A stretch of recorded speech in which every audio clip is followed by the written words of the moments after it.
Hello friends, welcome to my channel.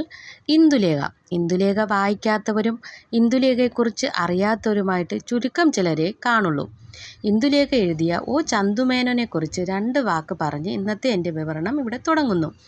ഇന്നത്തെ കോഴിക്കോട് ജില്ലയിലെ പേരമ്പ്രയ്ക്കടുത്തുള്ള നടുമണ്ണൂരിൽ 1847 ജനുവരി 9 ചന്തുമേനോൻ ജനിച്ചത്. കുഞ്ഞായിരിക്കുമ്പോൾ തന്നെ അദ്ദേഹത്തിൻ്റെ കുടുംബം തലശ്ശേരിയിലേക്ക് താമസം മാറ്റിയിട്ടുണ്ടായിരുന്നു.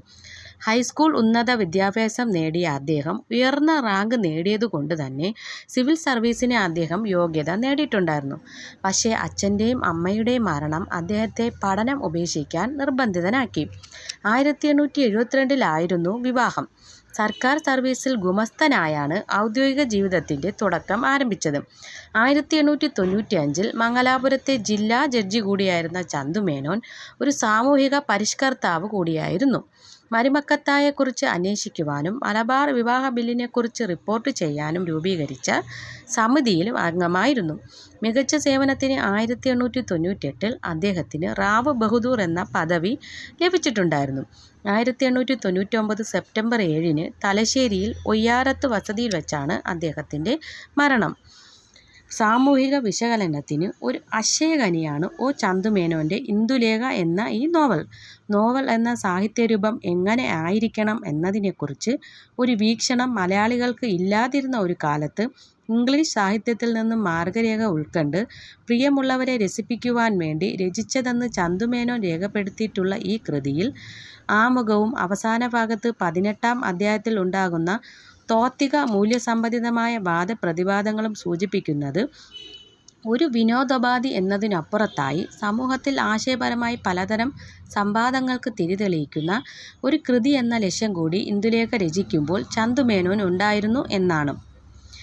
കേരളത്തിലെ പ്രമുഖ നായർ നമ്പൂതിരി സമുദായ കുടുംബ വ്യവസ്ഥിതിയെപ്പറ്റി മാത്രമല്ല വിവാഹ വ്യവസ്ഥയെക്കുറിച്ചു കൂടി ചർച്ച ആവശ്യമാണെന്ന് പല അഭ്യസ്തവിദ്യരും കരുതിയിരുന്നു. ഫ്യൂഡലിസത്തിൻ്റെയും അതിൻ്റെ ബഹുഭാര്യത്വ രീതികളുടെയും അപജയത്തെയാണ് പഴയ നമ്പൂതിരി പ്രതിനിധീകരിക്കുന്നത്. നോവലിലെ വിദ്യാസമ്പന്നയായ നായിക ഇന്ദുലേഖ പുരോഗമനവാദിയായ നായർ സ്ത്രീയുടെ ചെറുത്തുനിൽപ്പിനെ നാടകീയമാക്കുന്നു.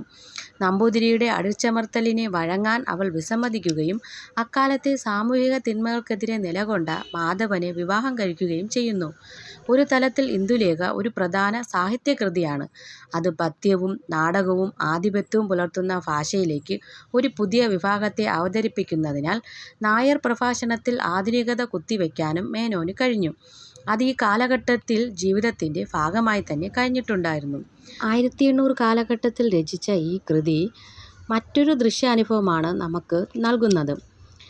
ഈ കഥ വായിച്ചു നോക്കുമ്പോൾ തന്നെ നമുക്ക് ആ കാലത്ത് അനുഭവിച്ച ഒരുപാട് യാതനകൾ നമുക്കിതിൽ തന്നെ കാണാൻ കഴിയുന്നതാണ്.